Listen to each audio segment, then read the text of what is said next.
The arguing scientific evidence of the Bible is kind of basically allowing the opponent to have a chance at winning. Justin Brierley sat down with Sargon of Akkad to discuss Christianity, New Atheism, and why he no longer calls himself an atheist. Traces the rise and fall, arguably, of New Atheism. And the way in which that movement, after a sort of honeymoon period when everyone said, yes, God doesn't exist and religion's bad for you, they then started to disagree over all kinds of social issues. And I remember one particular moment that I heard about and watched when you had a big kind of fallout with another atheist at the, what was it, the Mythicist Convention or something? Yeah, the Mythicist Milwaukee Convention. Well, so the atheist movement had, not very long after its sort of blooming, been infected with woke postmodern identity politics, in particular feminism. And I didn't think this was actually the best way to conceive of male-female relationships and interactions. And so I was something of a heretic to the atheist movement, which is an interesting place to arrive at because, of course, there were definitely deep religious undertones to the moral system that they're promoting. This is a good point by Justin, and what we've been hearing more and more as of late. The New Atheist movement was gone as quickly as it arrived.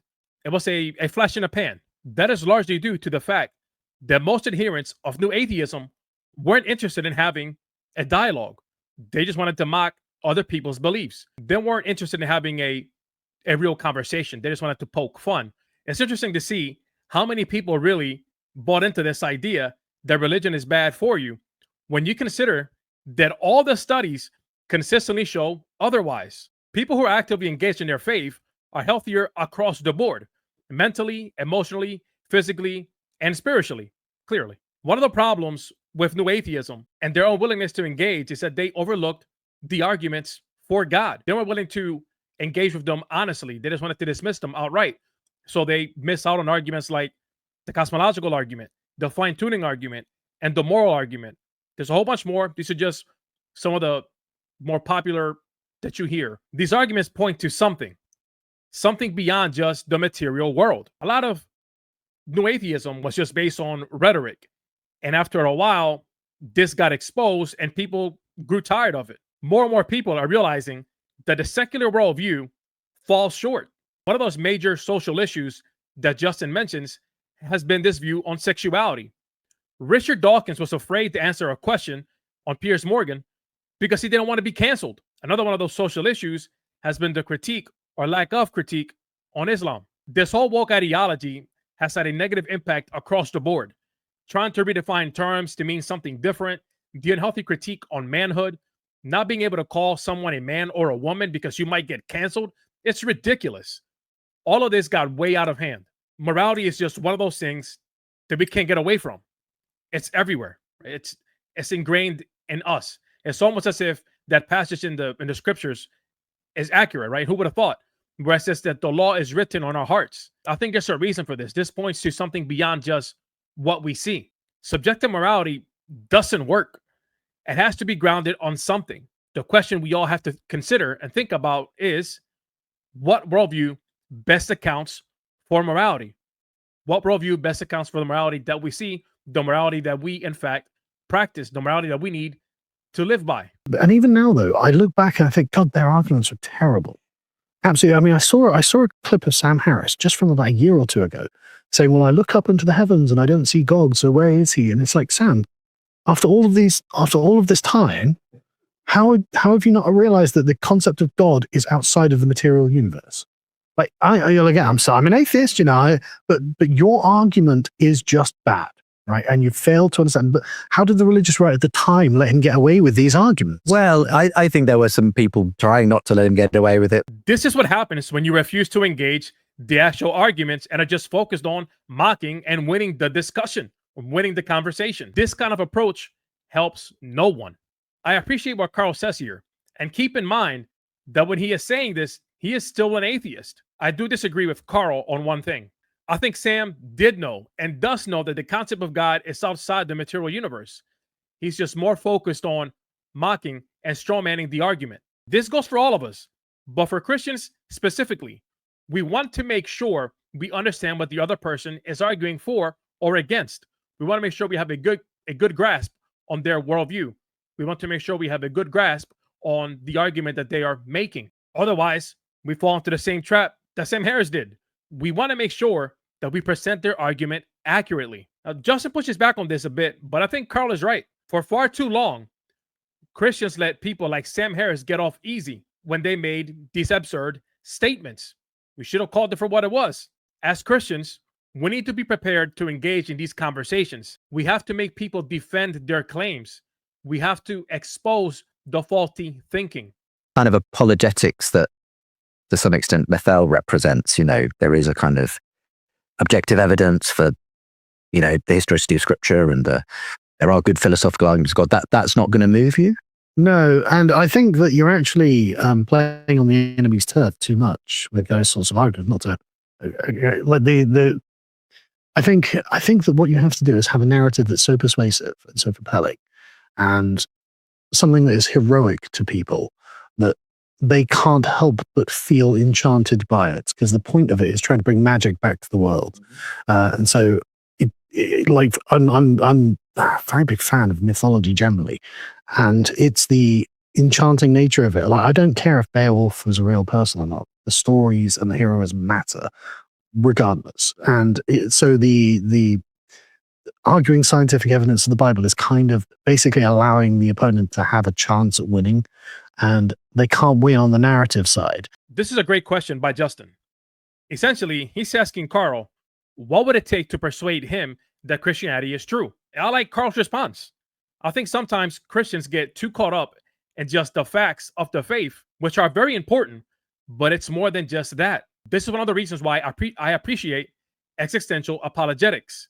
And I think the best approach is to engage both the heart and the mind. And Carl mentions that one of the biggest influence in his shift has been C.S. Lewis. And when you consider C.S. Lewis's approach, it makes perfect sense.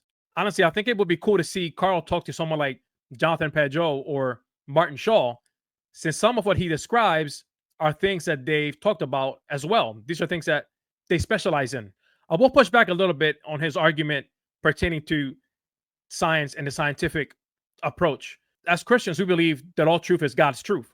So the laws of logic and the laws that we live by all point to a creator. When you consider that, now that may not necessarily get you to Christianity as a whole, but I think it steers you in that direction. So while I hear what he's saying, and I think this is a good approach to take as well, I don't want to dismiss just the scientific and the philosophical arguments outright. I think we have to utilize them both. That's the best approach. I love his emphasis on mythology. Now, when he uses the word mythology, it's not in the same sense that we traditionally think of. It's more in the sense of what C.S. Lewis describes, or what J.R. Tolkien tells C.S. Lewis, that Christianity is the true myth. When we approach Christianity holistically, when we embrace the narrative side, the beautiful story that's behind it, because it is indeed a beautiful story, we really touch people's hearts. And right now, that's one of the things that I think is so necessary. People are seeking meaning and purpose, and the narrative of the story, the narrative of the gospel really touches on that. It's kind of impossible to answer. So, I mean, I really get the feeling that it's not going to be possible to win back materialists to religion en masse. I unfortunately, I think that's true. Despite a few wins in that. There will obviously be a small cohort of people, but en masse, I don't think that's going to happen. But what I think is possible is to raise generations of children in the future who understand the importance of the Christian religion and its heritage to the West and its traditional place in the Western heart generally, and nurture that in the way that Lewis is talking about in The Abolition of Man, where the part of them that is appraising and allows them to say that this waterfall merits the beauty, that's being killed off in our schools all day, every day. And I think actually it'd be worth us being aware, no, it really is happening, and it really is a problem, and it's not natural. Like, I've got 4 children. Trust me, they all have the sense of wonder that Lewis is speaking of.